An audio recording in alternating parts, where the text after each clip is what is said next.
Di IFA Berlin kemarin, saya takjub sama Honor Magic V3 yang cakepnya nggak main-main.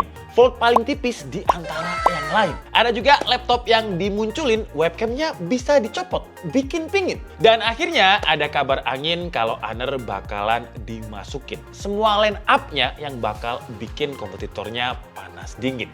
Ya udah, nggak usah diliatin, selamat menonton yang kemarin kegocek Bitcoin.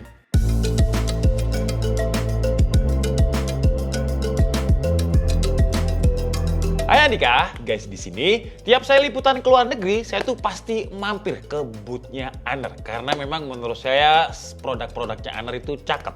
Kayak contohnya kemarin di IFA Berlin, walaupun ya Honor nggak masuk resmi ke Indonesia, tetap saya mampir dan saya storyin. Dan di situ saya berandai-andai, ya kalau misalkan si Magic V3 ini masuk Indo, bakalan rame, bakalan menarik pasar Volt di Indonesia. Dan akhirnya Honor masuk resmi juga, kelihatan banget tuh di Instagram Honor resmi Indonesia, tulisannya itu Hai Indonesia. Tapi apakah bakalan masuk? Apakah bakal kayak jadi OnePlus yang udah siap semua sosmednya, udah ada ucapan hai juga, yang akhirnya gagal masuk juga? Tapi sambil nunggu kepastiannya, mending kita kenalan dulu sama Honor. Mungkin buat Gen Z sekarang kayak asing gitu, apa itu Honor? Kalau kalian inget, dulu itu rame banget ya perang dagang antara Amerika dan juga Cina. Yang imbasnya Huawei sebagai pionir 5G waktu itu di-ban sama pemerintah Amerika Serikat. Dan Honor, buat yang belum tahu, Honor itu dulu ya, itu adalah sister company-nya dari Huawei. Yang tentunya juga kena imbas. Dan akhirnya pada tahun 2020,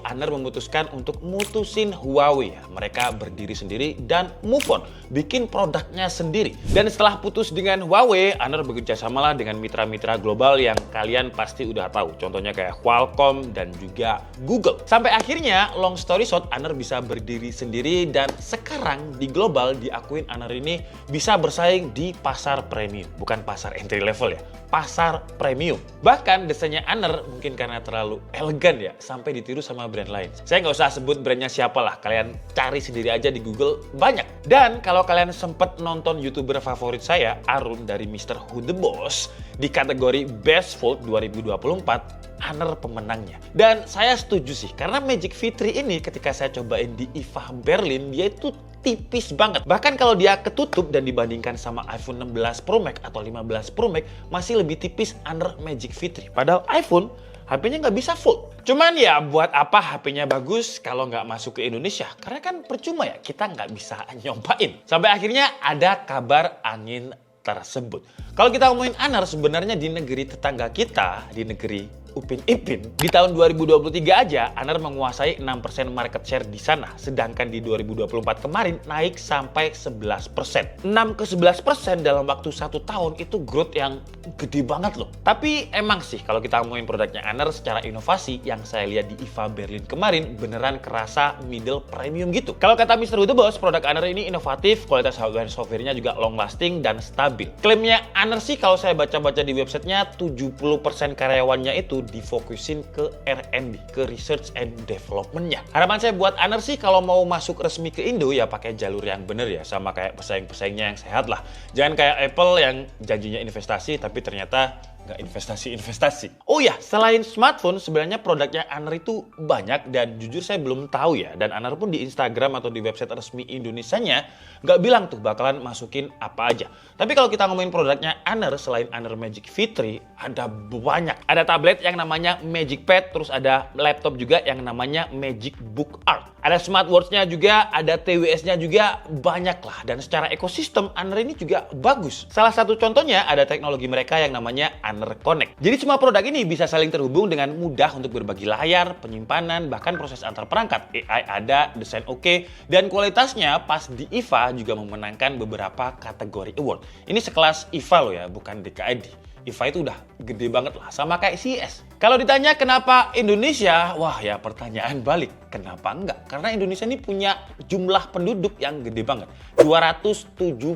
juta jiwa. iPhone aja yang katanya nggak mau masukin investasi, kemarin juga ngalah naik 10 kali lipat dan kementerian kita juga masih nolak. Nah sekarang kita tinggal lihat apakah iPhone mau negosiasi lagi. kalau sekelas iPhone aja mau masuk ya Honor juga harus masuk lah. Apalagi kalau kita lansir dari datanya Counterpoint di tahun 2023 sampai 2024, pertumbuhan makroekonomi Indonesia terbilang stabil dan puncaknya itu di hari-hari besar kayak Lebaran, Natal, bahkan libur sekolah sekalipun. Dan tentunya dengan masuknya Honor ke Indonesia ini, Honor udah mempersiapkan dengan matang-matang lah. Karena ketika saya cari-cari beritanya, kan harus TKDN. Dan TKDN ini Honor bekerja sama dengan PT Satnusa yang ada di Batam. Yang ternyata kerjasamanya ini nggak mulai dari 2024 tuh ya, mulai 2018.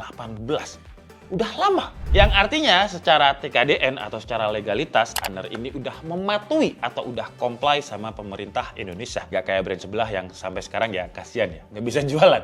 Dan kalau ditanya barang apa aja yang bakal dimasukin Honor, jujur saya belum tahu ya. Tapi semoga aja semuanya biar persaingannya makin rame di Indonesia. Dan semoga aja after sales-nya juga disiapkan. Tapi kalau saya baca-baca di Honor, mereka udah punya 8 after sales di kota-kota besar yang ada di Indonesia. Nah, comeback-nya Honor ini juga nggak main-main ya. Karena Honor menggandeng distributor gede. Distributor yang juga masukin iPhone 16. Yap, era jaya. Wah, ini sih Honor kayak gandeng dari salah satu 9 naga yang ada di Indonesia gitu.